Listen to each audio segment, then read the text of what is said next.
Sit, turn type, sit. Good boy. Ruff. 5, 4, 3, 2, 1, 0. All engine running. Liftoff.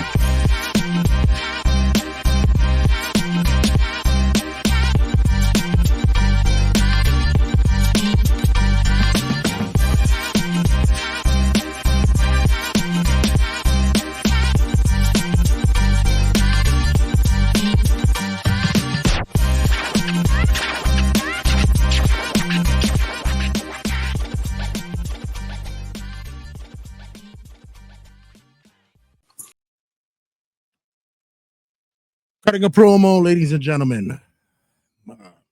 Just when I thought that week by week WWE cannot outdo the buffoonery they've done in a prior week, they say hold my beer.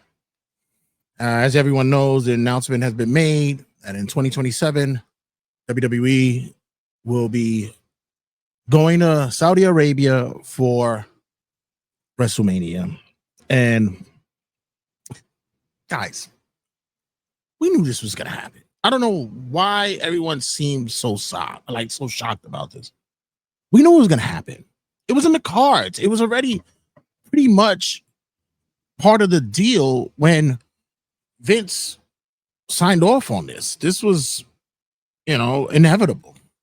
You already got the precursor with Royal Rumble going there. So what makes you think that, I don't know, WrestleMania wasn't going to go? I feel so bad for the Brits. Oh my God, I feel so bad for the Brits because they deserved it more than anyone else. I feel so bad for them. It's just such a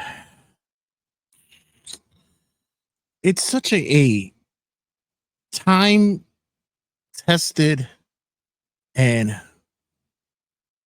I guess fruitful acknowledgement that it's all about the money, baby. It's all about the money. It's not about the fans. It's all about the money. And we see it. We've seen it year by year. Look, last year at Vegas, boom.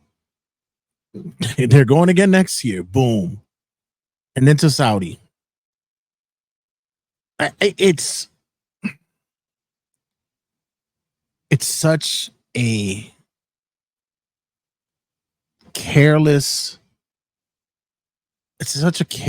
relationship that you have with your fan base.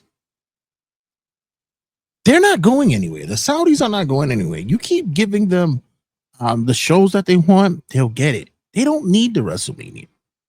There's so other deserving countries that want it, needed it, had to have it. Because it generates revenue, these shows. So why not just give them, the opportunity to generate revenue? But, whatever Saudi wants, Saudi gets.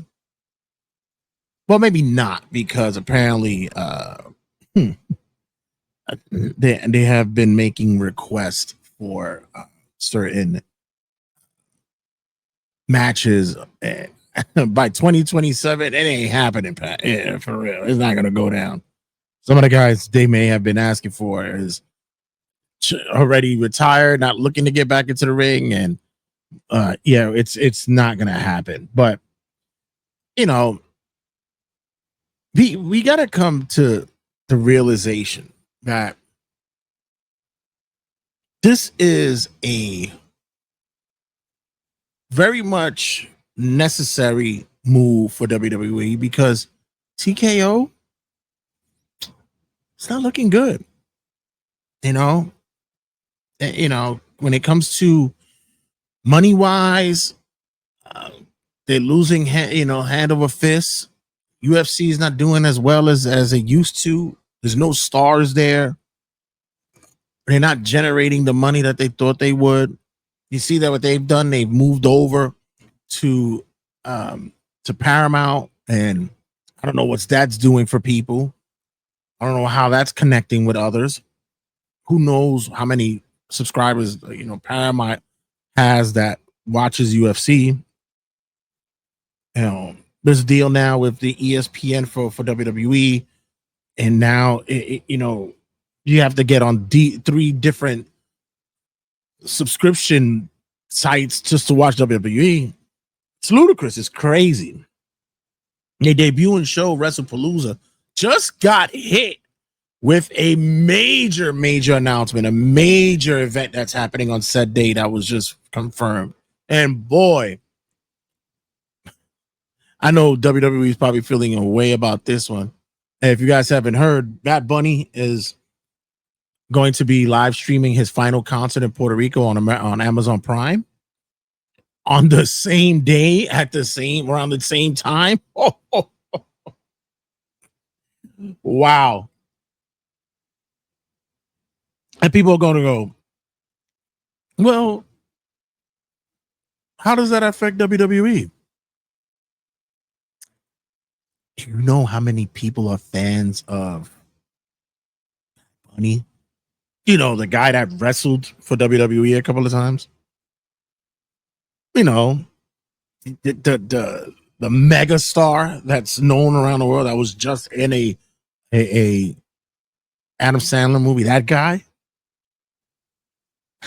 Mega. I mean, it's gonna be insane. People are gonna just be like, I think I'll catch Wrestlepalooza later. Insanity. It's gonna be, especially if you have to pay for Wrestlepalooza and you might be getting Bad Bunny for the free because of Amazon Prime, and if you got the subscription, the membership, oh boy, they gotta be pissed. Has to be. Debut show on ESPN is about to get trounced. And it's bad. And we also had college games that went on at the same time. Imagine, having big games that Saturday. It's not looking good, bro. It's not looking good. And then, they're trying to figure out ways to quote unquote counter program AEW, but then apparently recently it was told that no, we're not doing it. It's just for this event and that's it. Okay. So what happened the last time when they tried to counter program against AEW? AEW ran for 2 days. The main event didn't start until 9:00, bro. Like, come on, what are we doing here? WWE is not looking good at all, man. It's just dreadful, these business practices. It's not becoming of a company that was actually looking so promising after the old man left. And then, reality hit. What do we do now? You basically kind of did what Tony Khan did. Tony Khan had a 3-year plan with AEW. Get their champion there, and then poof. Then what happened? You got the outcome, you got the pop that you wanted, and then poof. Then what happened? Numbers are bad all around. They saw their lowest ratings on Collision the past, couple of weeks ago, and then Dynamite is half the show it used to be. Oh, but we're not going to count the HBO Max numbers because I still want to know how many HBO Max subscribers are watching AEW, because that's I think they fumbling with those numbers because I think it's horse shit. But it's such a, it's a real cash grab that's not even hidden anymore. It's obvious. It's all out in the open. It's like, hey, listen, Then we talk, then we hear that TKO's talking about, they're not ashamed of the price gouging. But like I mentioned before in my previous rant about this, it's the fans' fault. Fans, it's your fault. It is. It's your fault. You allowed this to happen. You did. You allowed this to happen because you keep buying into the shit. Keep buying into the bullshit. It's just now more than ever that they know that you're going to do it, and they're just going to hike up the prices. You're in there. I think they were upset because Stephanie McMahon talked about VPNs. Yeah. Because her father wouldn't be doing this. Say what you want about Vince and his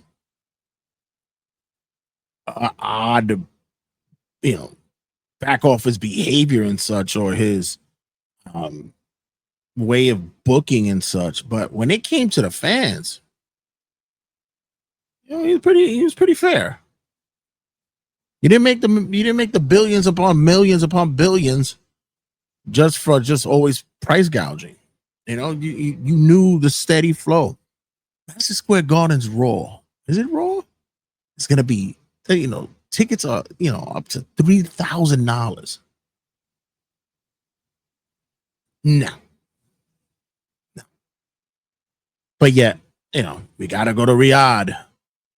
We gotta go. We have to take we have to show on the road. We gotta take it to the desert. I want to know how many Americans are going to that shit. I want to know. Good luck to you guys. Because I recently was just on a trip and I went to Puerto Rico and I was fucking shitting my pants on the plane. So imagine going to Saudi and then to be there? Oh, hell no. Nah, I'm good. You can keep that, fan. Everybody's like, well, at least we get a early WrestleMania. How does that do me good?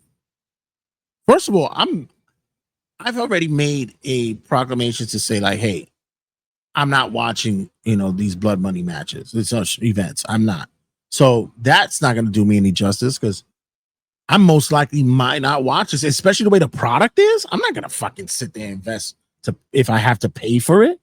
And then in Saudi, and then at 1 in the afternoon, 2 in the afternoon, how does this do good business for, let's say the restaurant or the bar that I'm throwing the events at? I know they probably have brunch, but are they going to open up the back for me because of it? I might be impeding in their brunch time, so I can't throw an event there for me or for them.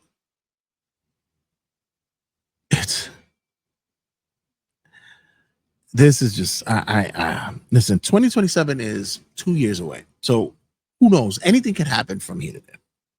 But the fact of the matter is that it's just the outrage that occurred with the fan base just troubles me because I said, do you not know WWE? Have you not been around? Have you not seen what they've been doing? Like, what are we doing here?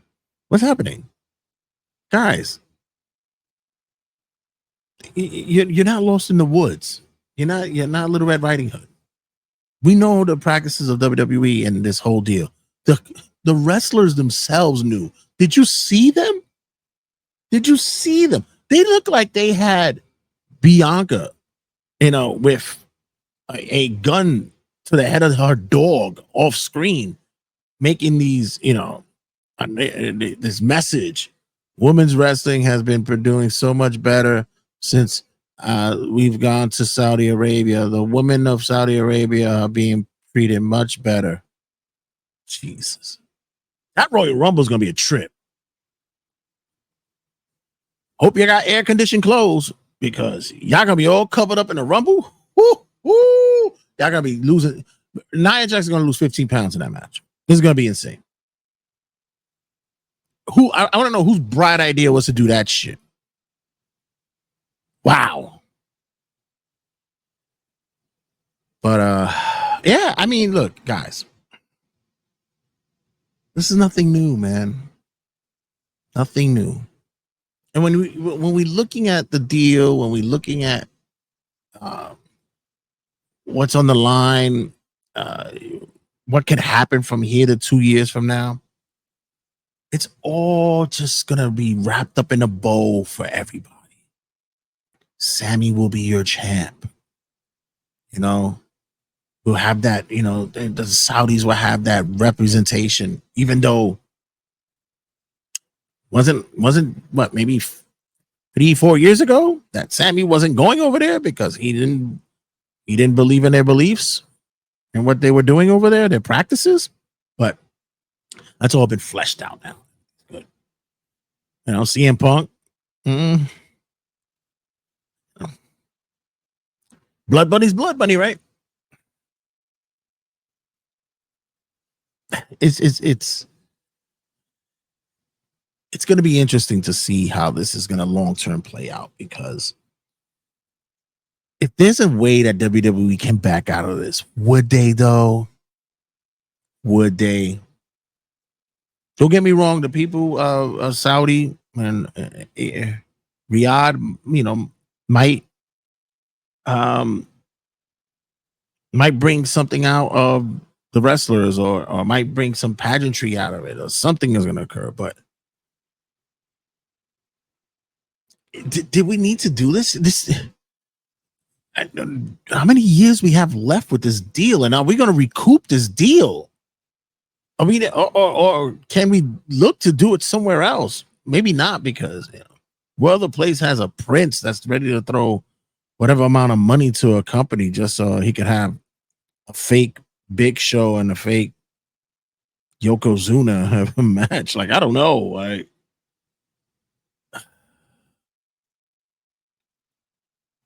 it is tiresome. Just when I was getting so excited about what's happening with WWE and what's the possibilities of wrestling, we go back to the same fucking bullshit. I'm just so tired. But hey, look, like I said, we didn't see it coming, right? We know this. Make sure you check out Cutting a Promo on Turnbuckle Tabloid here on New York Wrestlemania, your new home for all things Turnbuckle Tabloid, connected to the family at New York Wrestlemania. Drop it here on YouTube, as well as longer standing episodes of the podcast on all podcasting outlets for Turnbuckle Tabloid, and for audio versions of shows like Under the Ring Apron, not press, no, because that's more visual, but History and Headlocks and such. You guys will be able to listen to those on podcasting outlets as well. Shout out to the fam at Rageworks for that hookup. You guys are amazing, and we're so happy to have this long-standing relationship with the fam, and we hope to continue and push forward for many years to come. Shout out to rageworks.net and the big boss himself. But yeah, so guys, don't go anywhere.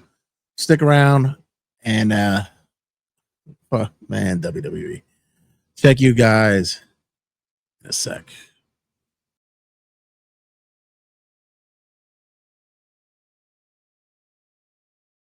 In a sec. 2, 1, 0. All engine running. Liftoff.